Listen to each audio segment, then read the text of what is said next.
broadcast network, AFTERBUZZ TV. Over 20 million weekly downloads in over 150 countries, and your number one source for after-show entertainment.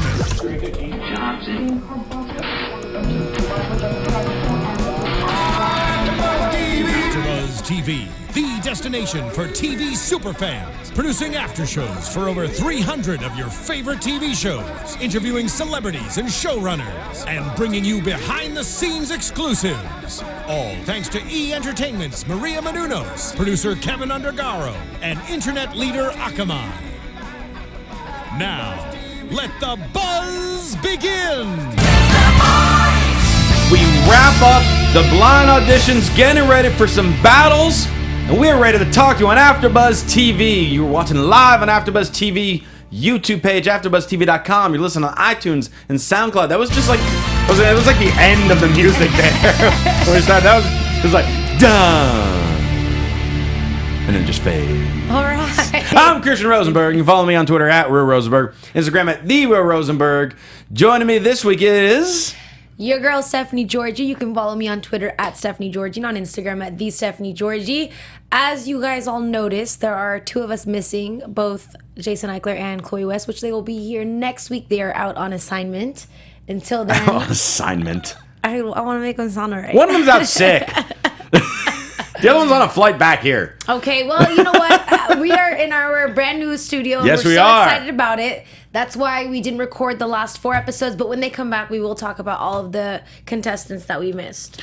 In fact, I might even go over some of my favorites a little bit later in the show. That's fine. I think it's a much wider variety than in past seasons. I think it is. I feel like I won't like anyone until later.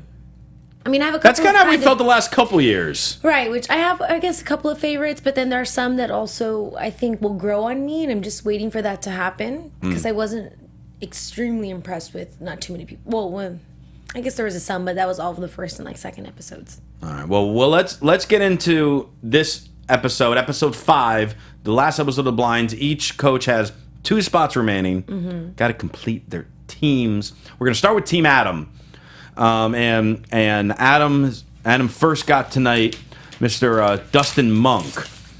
Dustin Monk, he actually had, because there are so many stories these days that we hear on these shows that was just like blah. This one was actually like a legit. Oh, this was like a tough one, like raised by a single mom who then got addicted to painkillers, then out of rehab. He had no idea as a kid, like, what was going to happen with him. And then he started rocking out. He sounded all right. I wasn't too impressed with him. I was actually really surprised that he was 19. And I thought it was funny that his tattoo on his neck was drug-free, which I think is fantastic. I think that we should all promote that. However, and I don't mean to judge a book by its cover, he really doesn't look like someone who is drug-free, though. He looks very aged. That's what I mean by it. That, he just looks so much older than 19. Well, he's been through quite a bit. Right, in which I'm assuming that's exactly what it was. But yeah, I don't know. He sounded pretty cool. He was all right. He wasn't my favorite. No, he's got a good voice. He's talking about how he wants to be kind of like bluesy. And he might like that, but to me, he doesn't sound like he should sing it. Like, I don't think he really knows what type of style he'll mesh with best. Right. I think he does have some talent, and I'm glad he advanced, but I don't know how far he will really go. I think that had he auditioned with the type of music that he did with his band, for instance, the little video that we saw, that I feel like he sounded better in that than he did on stage. Yeah. The little shouting, did you see his little, when they were... Yeah. Yeah, it was different because this was, again, kind of more so the bluesy one. The other stuff, he was just rocking out, almost kind of like a little punk style a little bit, and decides to go this route. It worked for him. He got 2 chairs to turn, Blake and Adam, and he eventually picked Adam. But we'll see where Mr. Neck Tattoo goes. That's my new nickname for him, Mr. Neck Tattoo. Because it's a a tattoo that covers his entire freaking neck. Wait, are you going to talk about any of the people who didn't get any turns? Yes, we will. We'll get to that at the end. Okay, great. There's only one person I want to talk about. Well, we're gonna talk about a few of them. Okay. But right now, next on Team Adam. But yeah, right now, let's talk about Shelby. This is the 16-year-old who got her experience from performing in the bowling alley down in Alabama. Mm-hmm. And she sang Stars. And this, to me, just felt like Danielle Bradbury. Mm-hmm. Familiar. Or even like a country Jackie Lee. Right. She was great. Yes, absolutely. And she was the biggest powerhouse of tonight, I felt. Yeah, she was. I think she could really go far. I'm just wondering about...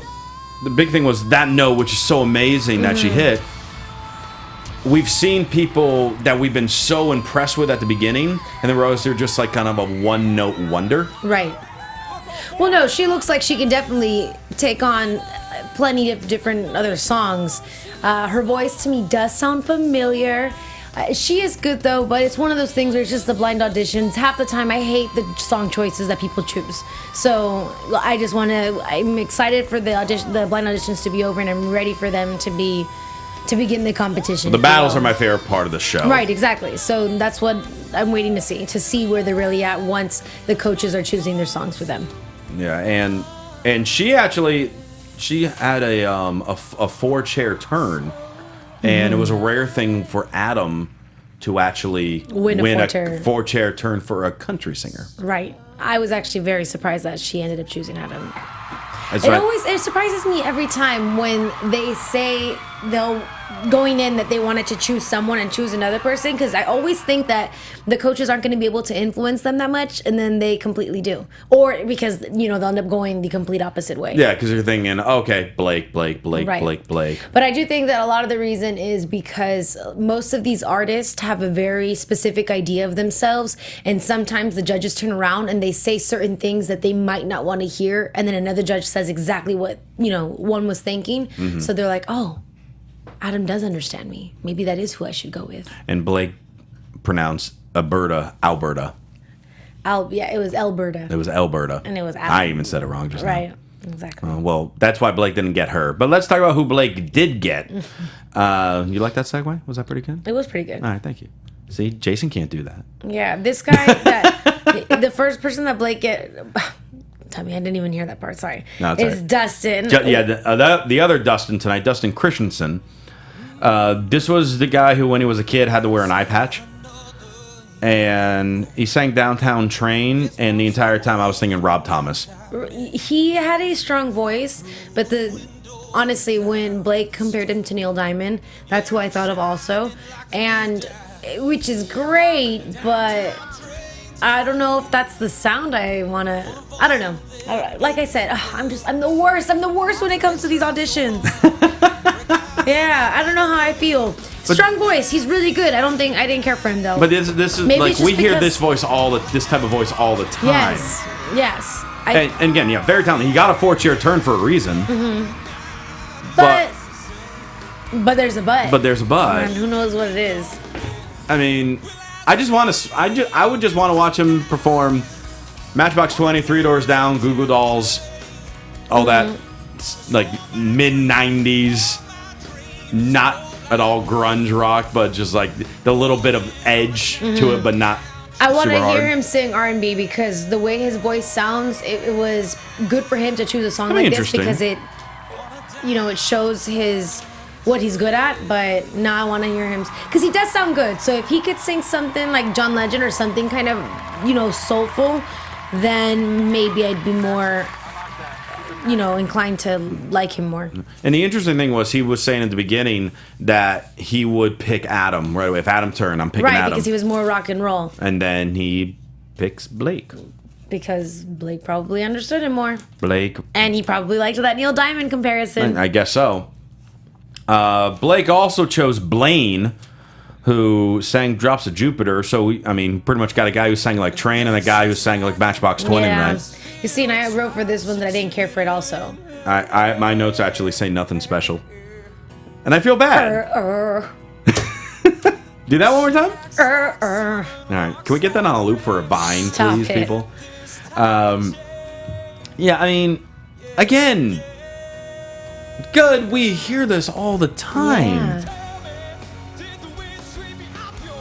Yeah. I mean, it's just like, all right, you know, we can bob our head to it. He's good. Again, he's in tune. I mean, you know what, though? But these coaches oftentimes hear a lot of things that we don't. I see that his vocals are there. So let's see what Blake starts choosing for him. Maybe for him, if he's saying something a little more country or... I don't know. Yeah, I mean, his best trait is the fact that he can hold a note and he can hold that pitch really well. And he has a pretty good look. He's like a cool look. That might help also. It's your basic rock pop look. Yeah. To me. I don't know. This is coming from a guy who has his own name on the damn t-shirt, for crying out loud, so I don't know what type of fashion sense I can give. I have John Lennon on my shirt. All right, continue. I like how you turned British for just a split second. I needed to. All right. Let's go to Team Gwen. We have Chase. I really liked Chase. So did I. In fact, it was my favorite of the night. Was this your favorite of the night? One of my favorites. He was up there for me. He's just some kid who works at he literally is a kid who works at a candy store. He said he owned it with his mom. Yeah, well his mom bought it and then he's been helping her. Oh. I think the reason why I like this voice is because people haven't just brought in a good voice in a long time. Everyone's just kind of straining a lot, or they're trying to show something extra where he's just... He did it very effortlessly, and I can imagine hearing him. I can imagine him singing. Yes. Okay. But I liked it. I mean, but he didn't really use much of it in this particular performance. But you know it's there. Exactly. So it's gonna add more versatility to him. Absolutely, and let Gwen, choose a good song for him, and he'll probably kick ass. Yeah. And then Gwen also chose Summer, who sang "Strawberry Wine." And this was another good song. I mean, pretty much raised her whole life by her grandparents because never knew her dad. Mom's been in and out of rehab. Mm-hmm. And her grandparents were like the most adorable people in the world. Right. I loved her grandparents. Well, she's the country sound. I feel like that's been repetitive also. So again, I'm happy that she's on Gwen's team because it's not going to be Blake choosing the perfect country songs for her. Let me see if she can give us some, because I could see her singing some rock or something like, not rock. What would you call Gwen Stefani's, genre of music? Alternative? A little ska, alternative. Yes, I want to see her sing something like that. Mm-hmm. What I really liked was, she's got a great range. She was all over the register with it, but she might have been the most confident performer tonight to me. Yeah. She just owned the stage. And you don't see that very often for someone this young. Mm-hmm. Well, I mean, she was older than some. I think she was like 20 or 21 years old. I didn't write it down. Yeah. I should have. But I liked it. And again, you hear the family members super excited for her, which was really cool. I'm honestly surprised that she picked Gwen over Pharrell. I think because she has a little bit of a different look. And that she could have had a different style that maybe she would have gelled more with Pharrell. Maybe. But we'll see what happens with Gwen. That brings us to Team Pharrell. And first off, we have Amy, a.k.a. The Painter. Yes. A.k.a. my wife for this season. Because she's pretty. She is pretty. I loved her song choice. I loved this performance, too. So did I. Okay, so she's the second favorite for me of the night. Yeah, I just... And then towards the end there is and I can tell that I would grow to love her given a different type of song. But this song was perfect. I really, really enjoyed this song. It's a great song. Her playing with the guitar. They kind of mention it when they were critiquing her. The mix of Norah Jones with Colby Calais, and I even hear just a little maybe hint of Jewel in there. Okay. And this is the type of performer. Right here, listen. That's and gorgeous. I loved that she said she loved the crooner sound. Yeah. She's into Frank and she's into all these people who who have a sound that we haven't heard in a long time, and I feel that she'd be able to bring it, especially like, you know, with her style. I could hear her in a lounge, and then I can hear her somewhere gigantic also. She has a very intimate voice. This girl is going to go far in this competition because first off, whether people like it or not, they pick people they find attractive. Okay. No, they do. You know this. I'm not saying they don't. But then she can do these different styles. She can do the Nora Jones style. She can do the Frank Sinatra style. Right. She can do the Michael Bublé style. I want to hear what different. It was perfect for her to be on Team Pharrell's. Yes. On Team Pharrell because of what he's going to choose for her. That's what I'm excited about.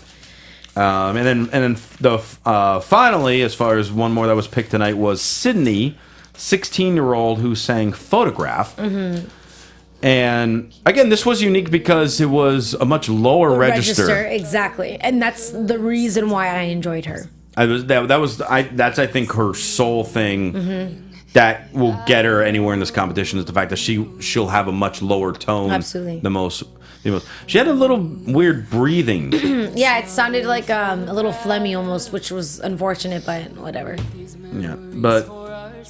No, her lower, but this is a good ass lower register. I mean, that's like probably lower than what I can sing. Yeah.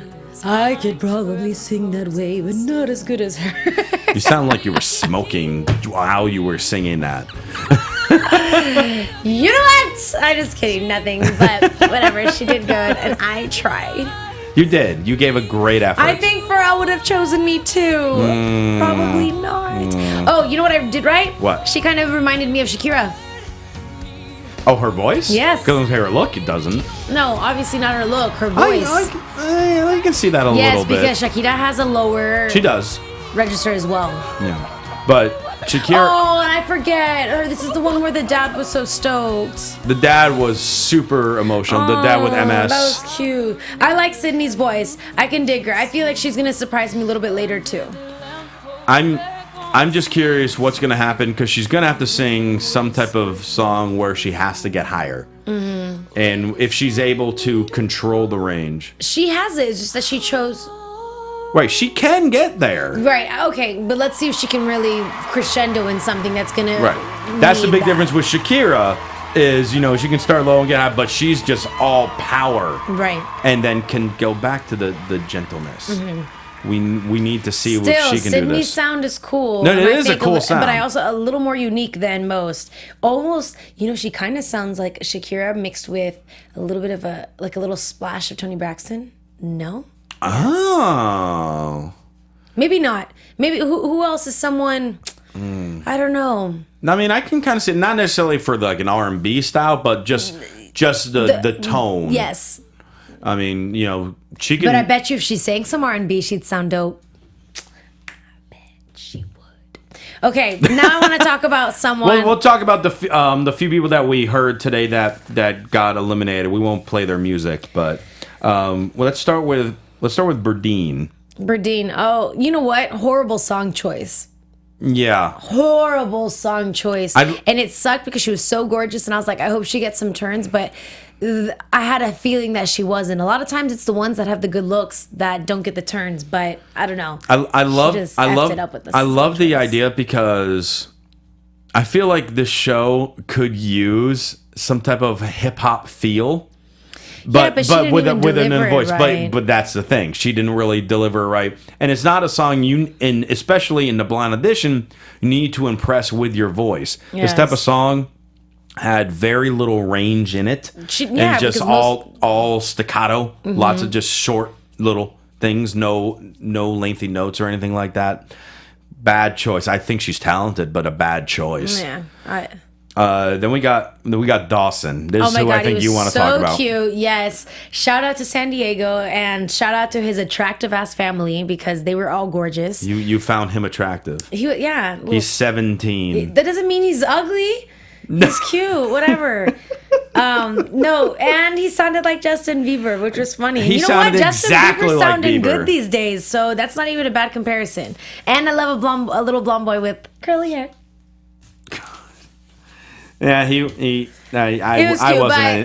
didn't do anything for me. I think he was great. I just think that he definitely would have had trouble later in the competition when they were really giving him some good songs. Yeah. He was, like he said, though, the one thing that turned me off was when they said, oh, what got you into singing? He's like, oh, my youth pastor looked so cool. He's like, I want to be cool like that. So really, I feel like his heart wasn't in it for the right reason. He's probably someone who just kind of idolizes people like Justin Bieber in One Direction and kind of wants to have that lifestyle. So... Yeah. And then and the last one was Caroline, the 15-year-old, 4'11". Yeah. I thought, I was surprised she did not get a chair.